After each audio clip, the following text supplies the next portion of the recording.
Ryan Reynolds here from Mint Mobile. I don't know if you knew this, but anyone can get the same premium wireless for $15 a month plan that I've been enjoying. It's not just for celebrities. So do like I did and have one of your assistants switch you to Mint Mobile today. I'm told it's super easy to do at mintmobile.com/switch. Upfront payment of $45 for 3-month plan, equivalent to $15 per month required. Intro rate first 3 months only, then full price plan options available. Taxes and fees extra. See full terms at mintmobile.com. Before we dive in, here's some real talk. If you're a leader, entrepreneur, or builder of anything, there's a whole stash of free tools waiting for you at papernapkinwisdom.com. We're talking mindset, strategy, clarity, no catch. Just ask. You can even hit the link in bio and grab what you need to move forward faster. Welcome to Paper Napkin Wisdom, where we share pearls of wisdom shared by some of the world's top entrepreneurs, leaders, and difference makers. Here's your host, Govind Jayaraman. Hi, I'm Govind Jayaraman, and this is Paper Napkin Wisdom, episode 242. And we're leaning into a conversation that might just reframe how you lead, how you live, and how you love. Have you ever felt like the more you give, the more is expected? Like putting yourself last is somehow a responsible thing to do? Well, today's guest brings a radically different and refreshingly real perspective to that belief. Karen Kossow is a coach, a parent of 2 autistic children, and someone who's walked through more than her share of high-stress, emotionally intense terrain. What she shares today isn't theory. It's truth, forged in the fire of lived experience, and when you hear her insight, you may start to look at your own priorities in a whole new light. Before we started recording, Karen shared a short, handwritten phrase with me, one that carries a message that I think we all need to hear right now, and it's deceptively simple, but it might just unlock something that's been weighing on you for far too long. So here's my challenge as we begin. What if showing up for yourself is the most generous thing you can do for others? Stick around and let's dive in. Karen Kossow, welcome to Paper Napkin Wisdom. I'm excited to have you here today. Thank you. I'm excited to be here. So you shared an interesting napkin with me, and it's self-care isn't selfish, it's essential. Yep. Why did you share that? Because I am a parent of 2 autistic kids, and I see firsthand in my own life and with the clients that I work with what happens when people in stressful situations that they can't get out of don't take care of themselves. And it is a cultural mindset shift that I think is really important to try to help other people understand that taking care of yourself in the most basic sense is so important, and especially if you are struggling through difficulties or challenges. Yeah. So why do you think it is that people who are struggling are the ones that don't take this time? Isn't it interesting? It is. From personal experience and from working with several of my clients, you run out of energy. At the end of the day, you just want to crawl into bed. You want to disassociate a little bit from the reality that you're living. And our society has really co-opted the term of self-care to be a commodity, a commercialized thing, right? A lot of people think it's going to the spa or, going out for drinks with the guys or going golfing or taking a girls' trip for the weekend.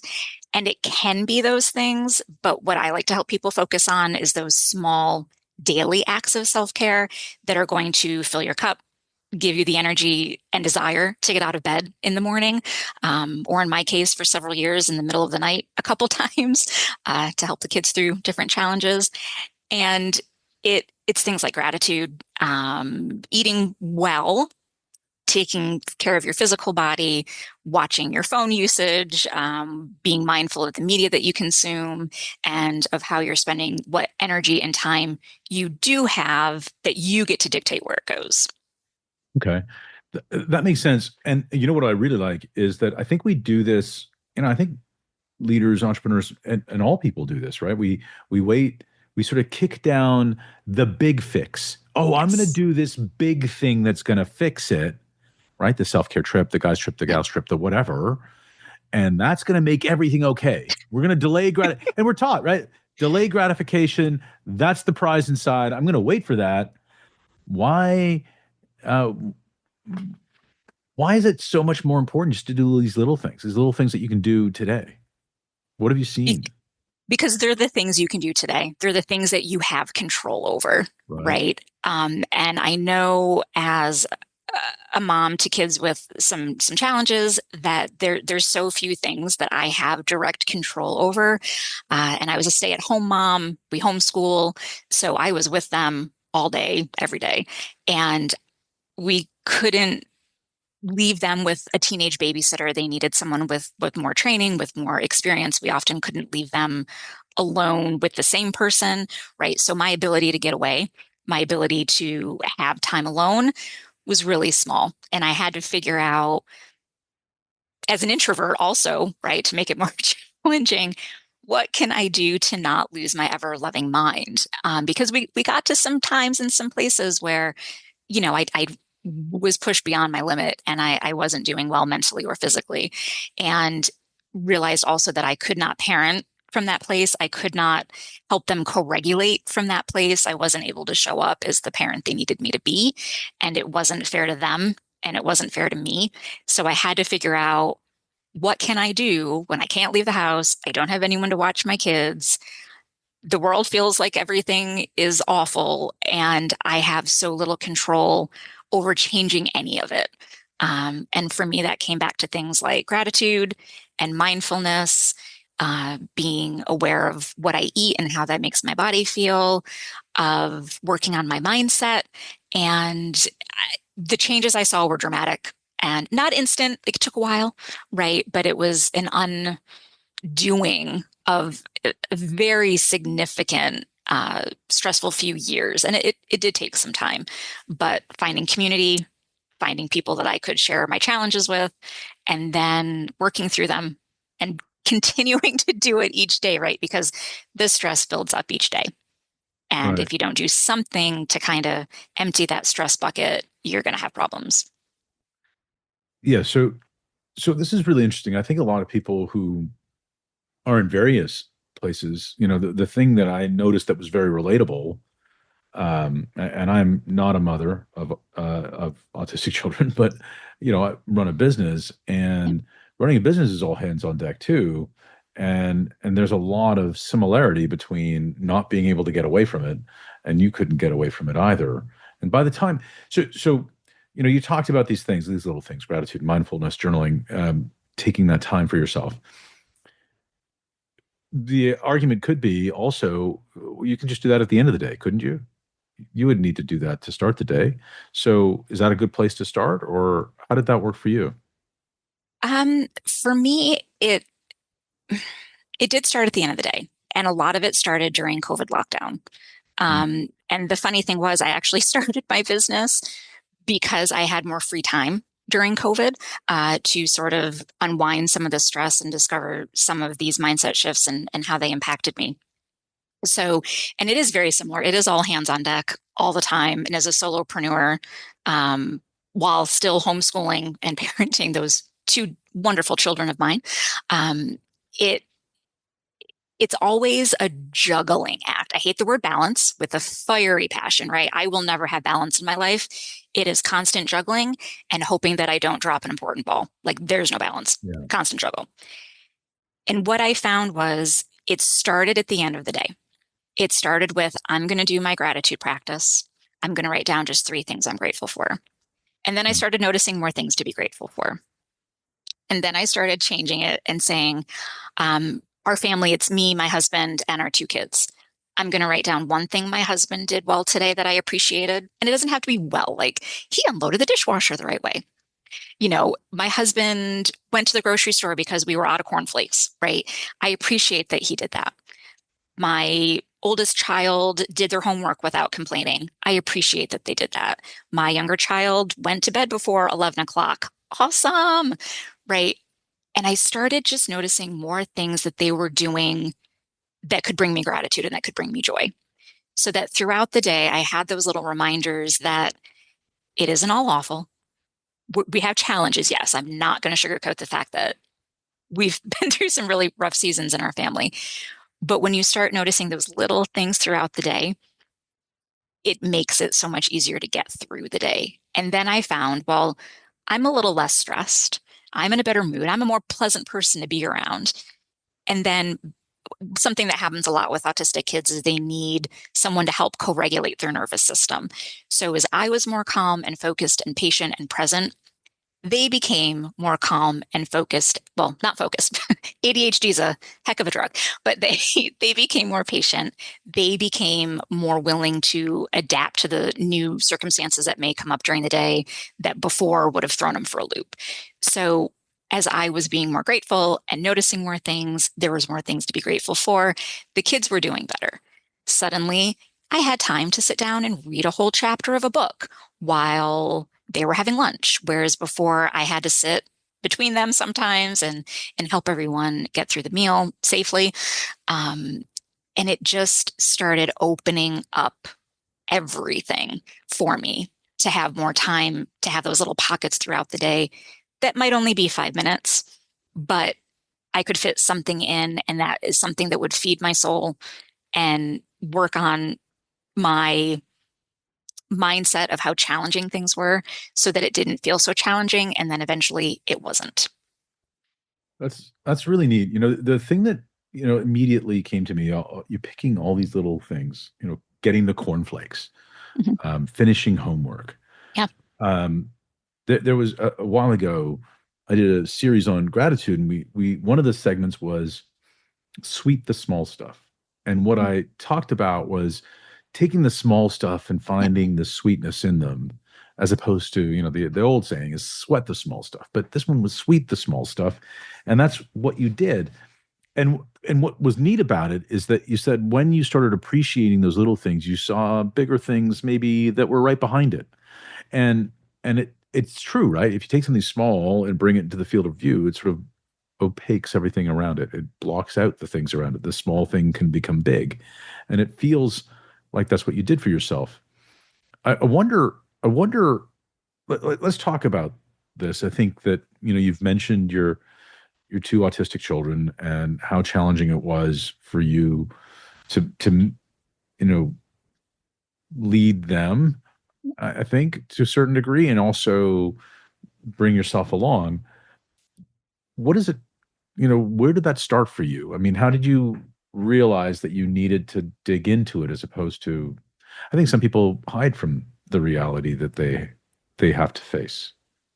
Oh, goodness. There's a lot of layers to that question. It was a process, and it was a multi-year process. I had an amazing therapist that I was working with, and For yourself? for Or myself, yep, for okay. myself. And the kids were doing their own several different types of therapy at that point. And she really helped me see how some of the things that I experienced as a child and some challenges that I had gone through was really informing the way that I was parenting them, and how I was doing the best I could under a difficult circumstance and a difficult environment that, again, I was working to change, but change was slow and support was minimal. We live in Idaho. All of our family and friends are in New York. And the services that are available to families like mine are there, but difficult to navigate. And also the rates that they pay support people to come in to be a help are really abysmal, right? So it's difficult to find and attract people who are supportive. So I was doing a lot of this on my own, trying to navigate through my own mental health challenges that had come as a result of my pregnancies, which were both unfortunately really, really complicated and traumatic. And to start, I was trying to process through some of those emotions. And then the therapist led me down a path of realizing that there was more going on, and that there was a way that my attitude and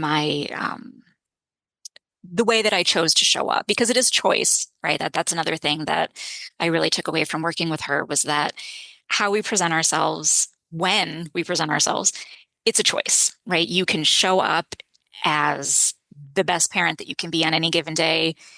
And I really hope that everyone does that. But I also know that making poor choices throughout the day prevents us from doing that, right? So if we are choosing to drink a little bit too much or take medication that maybe isn't, I'll be mindful of how I'm putting that. But if whatever we're putting into our body isn't helping us meet our needs of being the best version of ourselves or the best parent available when our kids need us, looking at where that's coming from and those self-destructive behaviors that I had quite a few of, and just making a way through it, because that is the only way that you get out of it, is to go through it. And I didn't have a choice. I couldn't send them to grandma's for the afternoon or, have a reliable person come even offer respite care. My husband was working 60 hours a week at a high level job. He was an essential employee throughout the pandemic. Like it was me. And discovering that I was contributing to my own challenges and that there were ways I could improve it was life-changing. Yeah. One of the things that you talked about choices, right? It was a choice of how you showed up, and you made some different choices. And those choices started off with the smaller things, right? We've Yes. talked a little bit about that. One of the things that I think is really interesting is that, the same things that you talk about in creating your business, the space to create your business and during the pandemic also came in the changes that you made as a parent, right? And I often make some draw similarities between parenthood and leadership, that there's never a day off for leadership. Success is never owned. It's rented, and the rent is due every day. It's due at the beginning of the day. It's not, if you want to, you can wait all day to the end of the day and pay the rent. But, you've kind of lost the day waiting to do it. So when you made that choice, what did that look like for you? Was it a eureka? Was it a slow burn? What did that look like? How did you rewrite that story? Oh, I'm very much a eureka kind of person. And my brain just clicks on, and then we're going on a different direction, which sometimes is a blessing, sometimes it's a curse. And it was the decision to head in a different direction happened instantly. There were moments building up to it for several months beforehand. But once I made the decision to start investing in myself and to start caring about myself and my own needs again, there was no looking back. And it was the impetus for a lot of huge changes in my life, personally, professionally, as a mother, as a wife, and as a community leader, because I went in and started helping build communities for parents of kids that are autistic. I had already had a pretty thriving homeschool community that I had been working to nourish, and it opened up the whole world to me. And as we started making those changes, everything seemed to get easier. It was never easy, right? We still had a lot of challenges, and there were still things, and I'm still navigating through nonsense every day, which I don't think it ever, at this point, I've decided it just doesn't go away, right? There's always going to be something. And if you're not doing those daily things to empty out your stress bucket, if you're not taking that care of yourself throughout the day, if you're not paying the rent in the morning, eventually it just catches up with you so much that you can't do those things that you've decided are important that you want to do. So one of the big things at the beginning was that I started waking up early every day, which was, oh my gosh, I'm thinking back to some of the hystericalness of it all, because I would have, between the two kids, someone waking me up almost every night for over a decade. And I'm talking multiple times a night. So I was going into this painfully sleep deprived. And sometimes I wouldn't be able to get one kid down until 11 or 12 at night, and then would have the other one waking up at 3 or 4 o'clock in the morning. And I still was making the choice every day to start my day before they were awake. And that became a huge capstone. Even now, 5 years later, if I'm not up before them, I can't get going. I can't get my day started. I have to do a hard reset in the middle of the day where I go and either get them squared away, get them doing what they need to do. And then I go back and just do a meditation in bed. and like wake up again for the day just to get my brain set, because it's incapable of starting and functioning well if I get woken up and have to parent off the jump. So it was deciding that even on that very little sleep, I was reclaiming my time and my space and my energy for myself in those moments when and where I could. And because of our unique situation, that had to be while they were sleeping. And by the end of the day, I had paid rent all day long. Yeah. And I couldn't muster up the energy or the strength to do much after they went to bed. So it had to be in the morning. But that was the start of everything really clicking into gear for me and getting through a lot of the really big challenges we had. It's something that strikes me about what you shared is at the beginning, you said something about being an introvert. Yeah. I want to remind you that you're on a podcast. And I also want to remind you that you talked about how one of the big steps that you did was you built these communities, communities for other mothers that were in the same situation as Mhm. you. Um, and how that nourished you. Like that was the word you used, nourished. So, okay, introvert, you went and built community by presumably talking to a whole bunch of strangers, and that's what nourished you. Yeah. Isn't it interesting that when you were doing what you needed for others, it was Yes. nourishing, and, Hmm. and you could defy your own maybe personal self-imposed restriction? Yeah, the thing for me about being an introvert is I need alone time to recharge and to let my brain do its thing. I am also really good at cosplaying as an extrovert, which which I often do when I'm on a podcast interview. Um, for me, those communities were basically mostly built online. There was also some type of in-person meetup for both of them, but I have a deep need, and it's been this way since I was very, very young, to build communities for people. It's something I'm good at, I think. It's something that comes easy to me. It is something that I feel the world needs so much more of for so many reasons, for so many people, and that we'd all be a lot better off if we had a little more community in our life. As someone who is not religious, it is very difficult to find, especially I live in Idaho in the US, so it's a very religious area. So if you are trying to find community and you're not religious, it's really, really challenging. And I don't feel like it should be that way. So I've created these spaces, and they have all been built on my children and my children's challenges, right? The homeschool space that I've created was built because I had an absolutely horrible day with my oldest when he was about 5. I'm trying to get him. I don't know what you do with 5-year-olds in kindergarten anymore, but trying to get him to do something, and he would not. And I was so frustrated. And all of the other spaces online didn't really fit our vibe or our needs. And I said, I'm going to make a group and I'm going to find myself some friends. And I did. And it's been the same thing with the group that I've been building and growing for parents of autistic kids, and other kids with disabilities. It just, you need a space, you need a place where people understand you, right? And so few other parents or people in general are going to understand it unless they've lived it.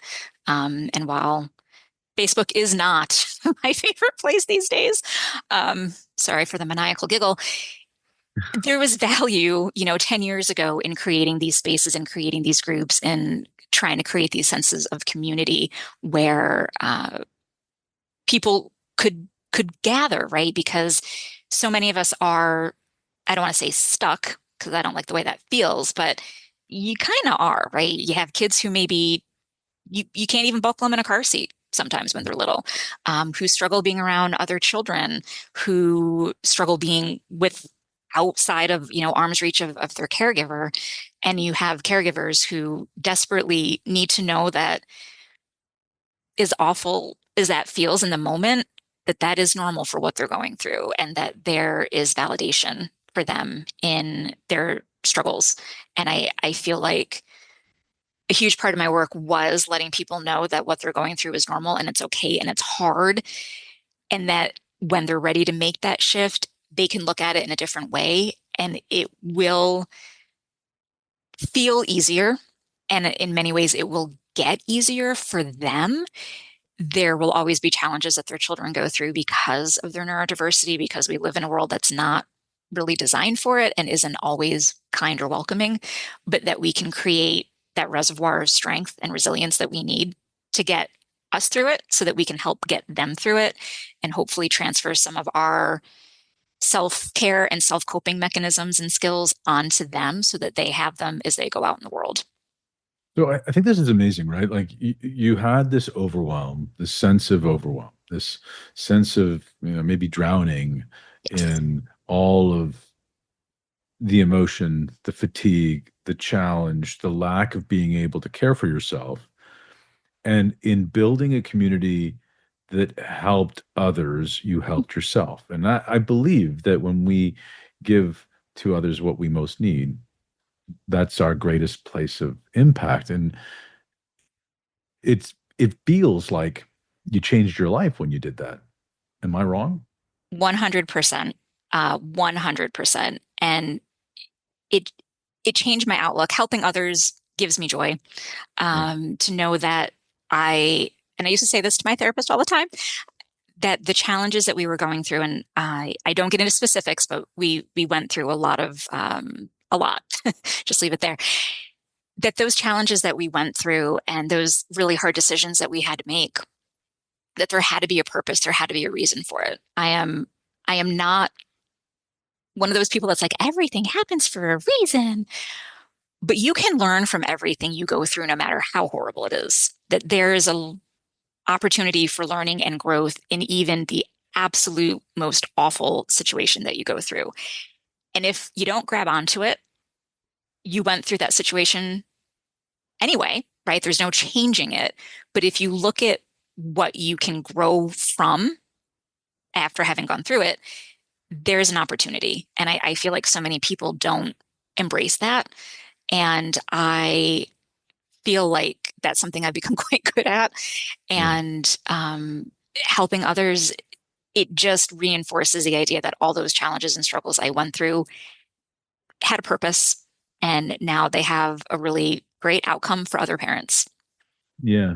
I also am struck by this other point that you made, that the decision happened in an instant. I believe that that's what happens. Like I'm when I was a kid, I used to love the comic books, and they had these thought bubbles over people's heads, right? And when you were talking about just the expression on your face and the way you talked about that snap of decision, I had like egad over your head, right? It's like that's such a comic book geek nerd thing, but that's the excitement that I saw from you.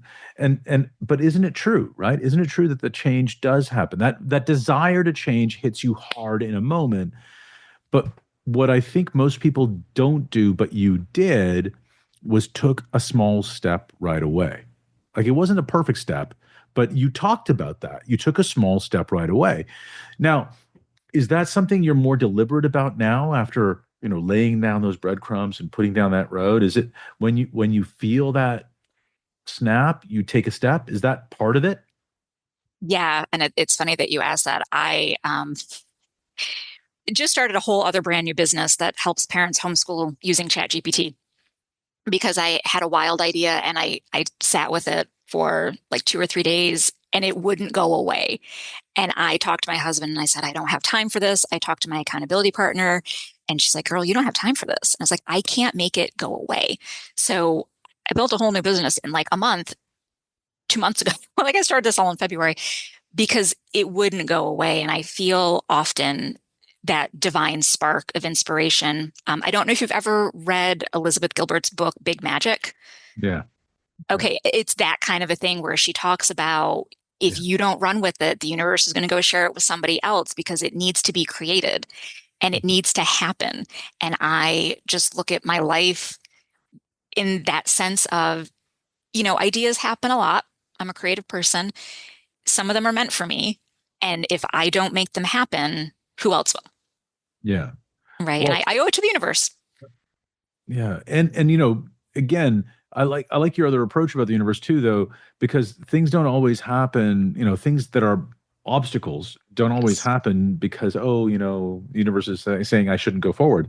No, it's saying try again. Saying that you didn't go the right way.